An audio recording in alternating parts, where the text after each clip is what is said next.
Okay, I want you to imagine a weapon that strikes without a sound. It kills without a single trace, and it allows the attacker to just vanish. A weapon that operates so far beyond the normal rules of warfare and forensics that it's almost a ghost. In its explainer, we are diving into a strategic briefing that uncovers the chilling reality of a new kind of conflict, untraceable biological warfare. So here's how we're going to break this down. First, we'll look at the strategic goal behind it all.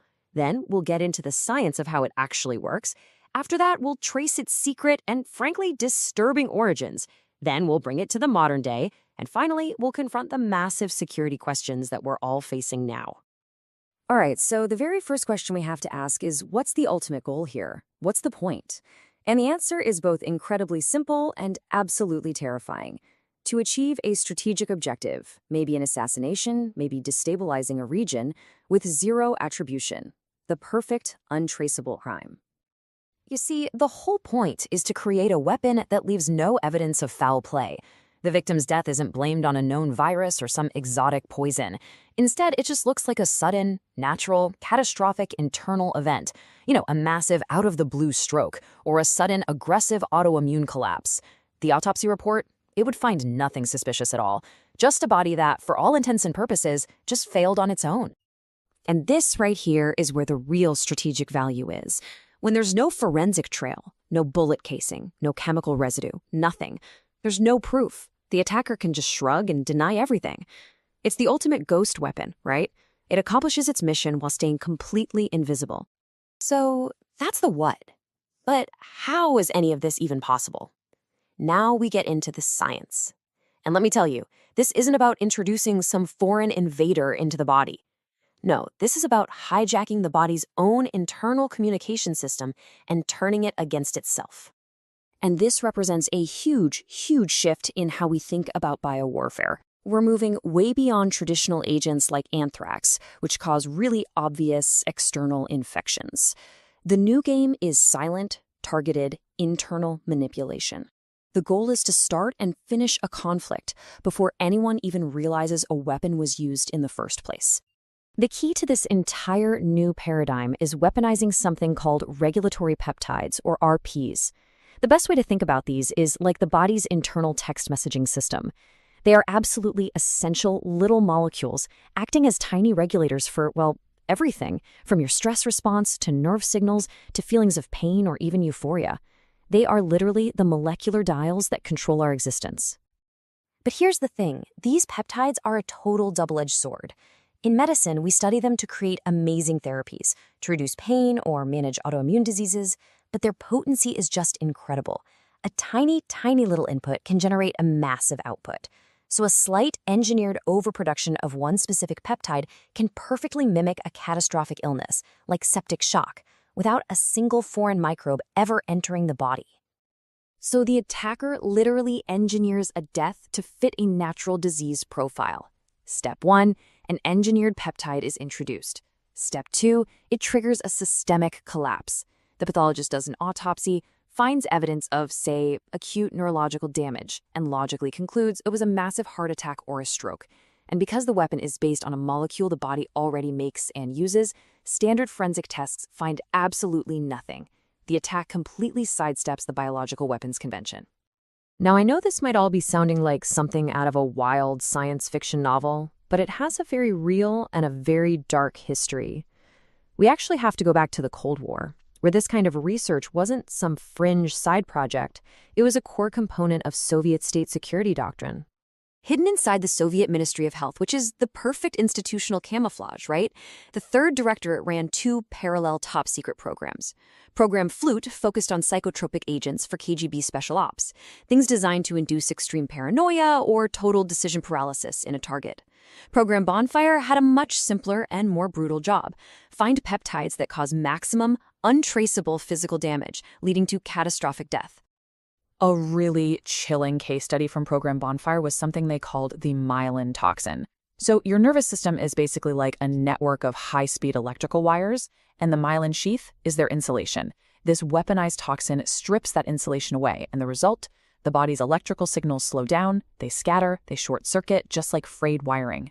and crucially, the symptoms it causes would be clinically indistinguishable from an aggressive acute flare-up of multiple sclerosis. A pathologist finds no foreign agent and concludes the death was due to a natural autoimmune condition. The perfect crime. So, where do you even start with something like this? Well, every grand plan, good or bad, begins with a fundamental problem. And in this case, the first, most critical hurdle is all about logistics. How in the world do you make enough of a complex biological agent for it to actually matter? Yeah, here's the thing. You can design the deadliest little peptide in a lab, but that's just step one. Actually making it, synthesizing it, is incredibly slow, it's insanely expensive, and if you can't make a lot of it, then your world-ending idea is, well, it's just a scary thought on a piece of paper. It's not a real threat. And this is the solution that's laid out. And you gotta admit, it's pretty brilliant in a terrifying way. It's a 3-step process. Instead of trying to build the toxin yourself, molecule by molecule, you cheat. Step 1, you just write the code, the DNA for it. Step 2, you pop that code into a little shuttle called a plasmid. And then step 3, you insert that shuttle into a vector, like bacteria or a virus. You've basically just hijacked nature. You've turned these tiny organisms into microscopic, self-replicating factories that will do all the heavy lifting for you. So there you have it. The problem of mass production is solved. By putting the genetic instructions into something that multiplies on its own, you've created a system that can grow exponentially. It can even, as it says here, hijack a person's own body and turn their cells into the very factories producing the toxin. And just like that, the biggest hurdle is cleared. Okay, so with the how of production figured out, the presentation shifts gears. Now we move on to the what. What's the first terrifying thing you would do with this new capability? And this is where things really start to escalate. The documents call this a hybrid threat. And that's exactly what it is. It's not just one weapon, it's 2 nightmares smashed together into one. You take the delivery system of the plague. I mean, it's famous for a reason. It's deadly and it spreads through the air. And you bolt on that brand new, rapidly produced neurotoxin we just talked about. And this shows you just how they propose doing it. According to the source material, this was seen as just a short, logical step. You take the gene for that myelin toxin and you splice it directly into Yersinia pestis, the actual bacteria that causes the plague. So now, the plague isn't just the plague anymore. It's the delivery truck and the factory for a completely different and devastating weapon. And this brings us right back to that chilling quote from the very beginning. The outcome here is brutally clear. Suddenly, the time you have to treat someone shrinks to almost nothing. Because even if you hit them with antibiotics and cure the plague infection itself, it's too late. The bacteria have already been pumping out a neurotoxin that causes immediate and, this is the key word, irreversible damage. But believe it or not, the presentation doesn't stop there. It climbs one more rung up the ladder. It goes to what is described as the absolute peak of biological deception. A weapon that doesn't just attack the body, but actually tricks the body into attacking itself. Right. The whole strategy changes here. Forget about bringing in a foreign toxin. The new goal is to flip a switch inside the body that triggers an autoimmune response. The documents literally call it biological self-sabotage. You create a weapon that perfectly mimics a natural disease, making it almost impossible to trace back to its origin. So how on earth would that work? Well, it's laid out in 4 stages. First, you create a virus that shows the immune system little protein fragments that look exactly like your own body's nerve insulation, your myelin. Second, your immune system does its job perfectly. It sees these fragments as invaders and raises a huge army to destroy them. And here is the diabolical twist in step 3. That army is now trained. It's programmed to attack anything that looks like that fragment, which includes your body's own healthy nerve cells. And the result? Step 4 is a lifelong self-inflicted disease where the thing that started it all is nowhere to be found. And that's the end game, a permanent, chronic autoimmune condition.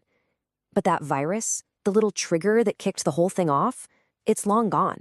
It did its one job and then disappeared, leaving behind an illness that seems to have come from absolutely nowhere. It is, like the source says, the ultimate deception. So let's just take a step back and look at what we've just walked through. This wasn't just a random list of scary ideas. What we've deconstructed is a carefully built story. It's a narrative of escalation, where each step builds logically, almost reasonably, on the one before it. It's a clear pathway. It started with a practical problem, solving mass production. Then it moved to a direct, brutal application, the hybrid plague. And it ended at the absolute apex of this dark creativity, engineering a virus that causes the body to destroy itself. Each stage is a massive leap in both sophistication and in its sheer deceptive power. So, how do you hide a massive, secret government program? Well, sometimes the best way is to not hide it at all. You just put it right out there in plain sight. You see, the entire foundation of this thing rests on the authority of two really key state bodies, the Ministry of Health and the Third Directorate. Now, this is such a crucial first step, because with official state backing, everything that follows gets this immediate layer of legitimacy. It's not just approved, it is state-sanctioned. And here's our first key player, the Moscow Institute of Immunology.